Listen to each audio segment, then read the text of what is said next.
Angikhumbula ulo.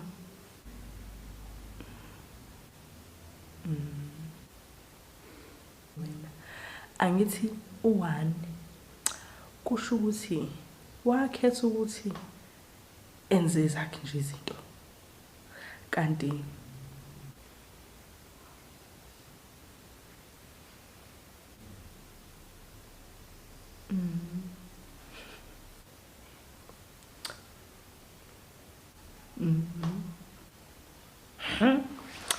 Hi dad.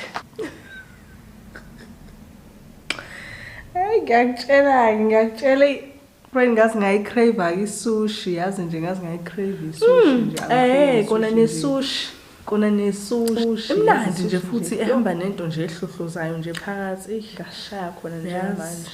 Indlela ekushisa ngayo.